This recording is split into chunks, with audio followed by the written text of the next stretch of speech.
Cheerio. It's been a little while, hasn't it? I'm a little sick. I have something growing in my brain. Been off work since December 2nd. I hate it. I can't drive for 6 months every time I have one of these little seizure episode things, and I just happened to have one again last week.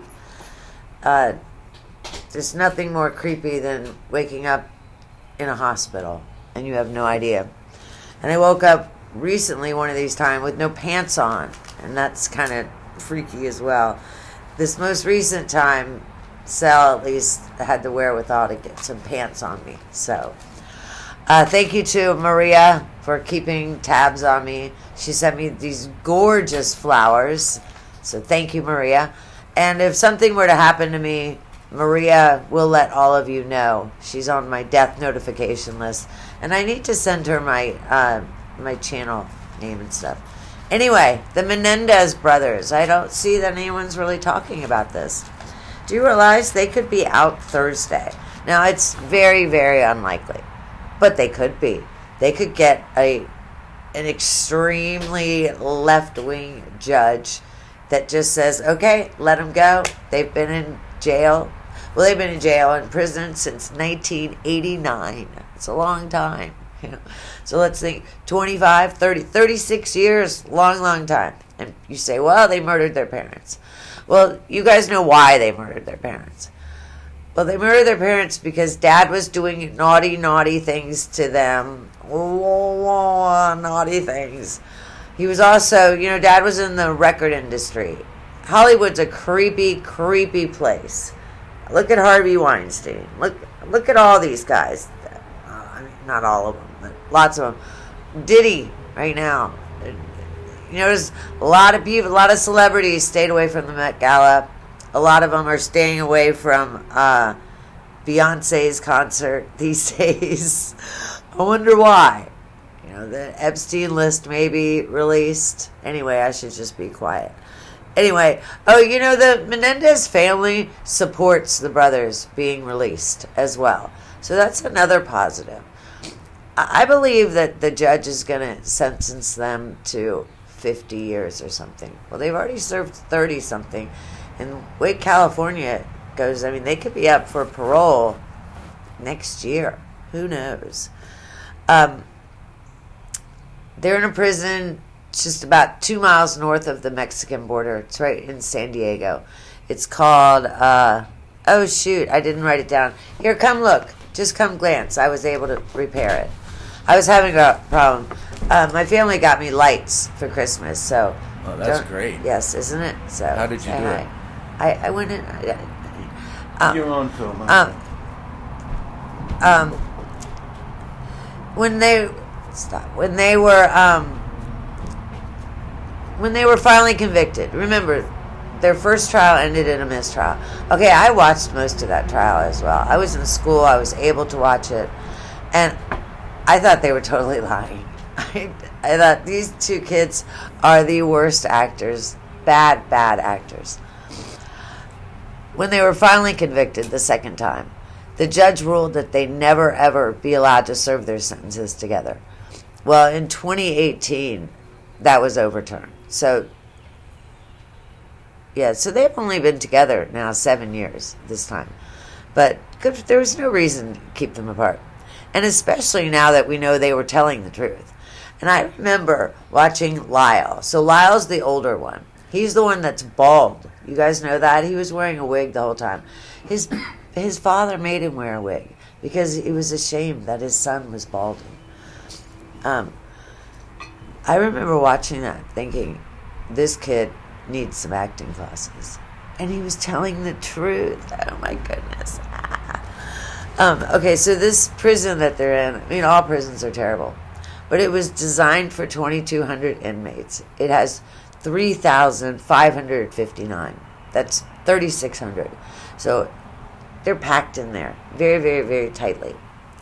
It's not very comfortable, I would assume. Okay, I already did that. Mom was a drunk. Mom was a drunk because she knew exactly what Dad was doing. And that's how she put the veil over her face. She just stayed drunk all the time. So, they lived in a house that Elton John had lived in. So I assume their swimming pool was at least 40,000 gallons. Dad came home from work one day and she said, Jose, I want to move the swimming pool over 2 feet. So they spent the money and moved their 40,000 gallon swimming pool over 2 feet. I said that to Sal. I said, what if you came home and I said that to you? He said, well, I'd be drunk too and hope that, or I'd get you drunk and hope that you forgot that you wanted to do that. Okay, so as for these boys' private lives, Eric's the younger one. He married a girl named Tammy. He married her in 1999, and they're still married. So that's 26 years, correct? Yeah, my math is correct. Math was never my great thing. Lyle, the older one, the bald one, he was married for 5 years and then was divorced. And then got married to a girl named Rebecca in 2003. So they've been married for 22 years. And you say, well, it must be easy to be married to someone when you don't come home to them every single night. I don't know. I mean, but remember, some women like that. They like knowing where their man is and knowing that he's not cheating on them. Well, how do you know he's not married to 3 other girls or he's writing letters to other women?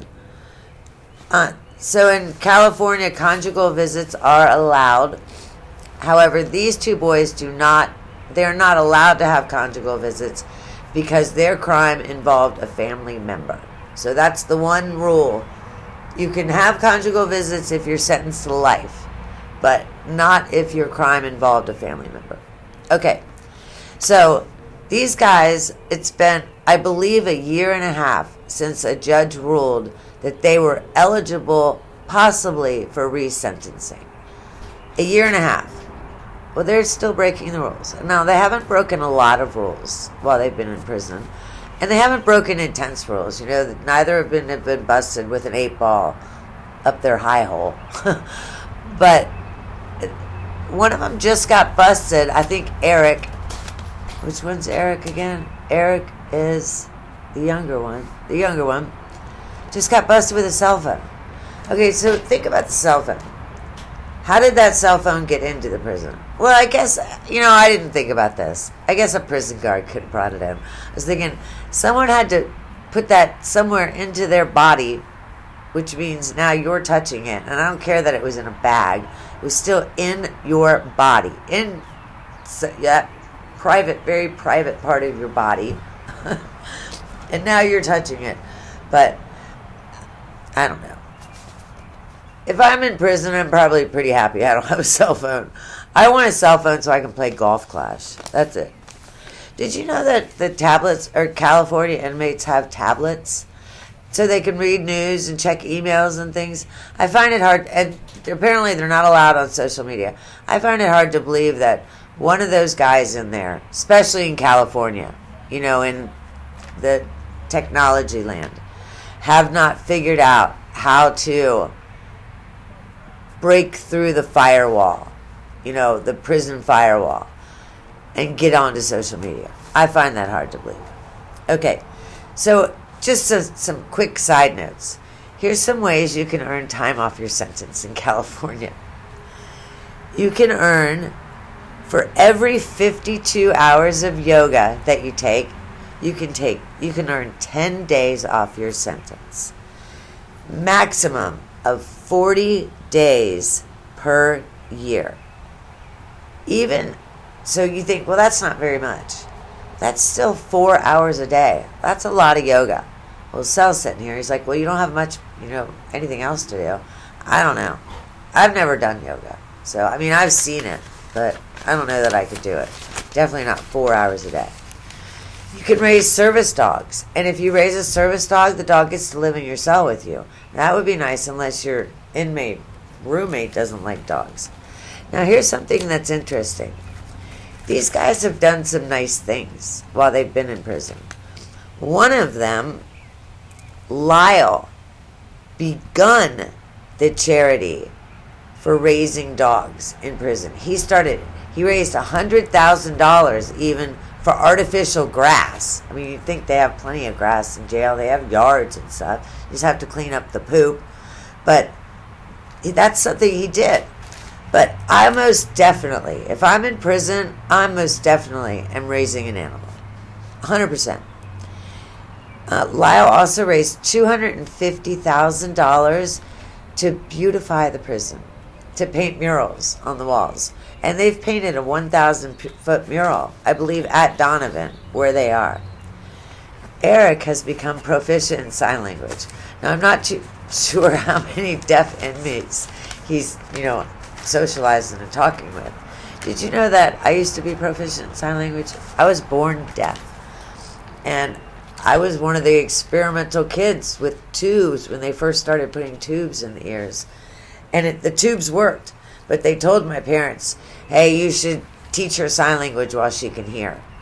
And because we're not sure this is going to work. And so they did. I also had to take speech class for a long, long time because I couldn't say my inside words. Like fork, I said pork because I didn't I couldn't say my S's or my R's. Church, I couldn't say church. And when the speech lady would hold up the picture so I could say church, apparently I would say church building. The church is the people. Wasn't I a good little Christian? Here's something Erik did that I found very interesting. And more because this prison is so overcrowded. Well, all the prisons in California are overcrowded. But they were going to separate the crazy inmates from the non-crazy inmates. And Erik was able to get all of the other inmates to agree, well, the majority, and the prison superiors, the guys in charge, to give them a chance to integrate together, the crazies and the non-crazies. And it worked. Because had they separated, they would have been even more overcrowded. You know what I'm saying? Because there's probably a good number of crazies. And they had to separate, prisons aren't made west wings and east wings and things like that. But so these guys have done some good things. I'm curious how you feel about the Menendez brothers getting out of prison. I'm okay if they get out. I'm more okay because the whole family supports them getting out. So there's not even an odd aunt somewhere that wants them out or doesn't want them out. The entire family wants the Menendez brothers out, both of them. Tell me below how you feel. I'm sorry I've been away for so long. I do want to talk about Harry and Meghan. Goodness. Everybody else is talking about them, but I have to give you my 2 cents because I'm almost embarrassed for them. I mean, they're making fools of themselves, especially at this point, especially Harry.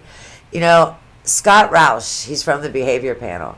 He was on with Kinsey the other day, and he said, if you don't want to get stung by a bee, you don't go near a bee's nest. So Harry's always complaining about the media. What does he do? He runs straight to the media. Hello? And it's a script that Meghan wrote for him. Okay, I'm totally digressed. But I am going to talk about them. I apologize for being away for so long. Hopefully I won't be away for too long again. Tell me whom else you'd like me to talk about. I could talk about Karen Reed. I don't really know much about her. I think she's going to be acquitted because I trust Carl Steinbeck. I believe that's his name. And I've only watched a little bit, and he's correct. Only takes just one person to have reasonable doubt. Again, I'm sorry I've been away. I have to take care of my health. If you say prayers, I would appreciate any prayers. Hit like, hit subscribe. God bless you, and God bless America. I hope all of your families are well. Today's Mother's Day. If you're a mother to an animal, to a kid, if you're a mother to a kid, God bless you. Have a happy, happy Mother's Day. Again, I apologize for being away. Make sure you say hello below. Take care. Bye-bye.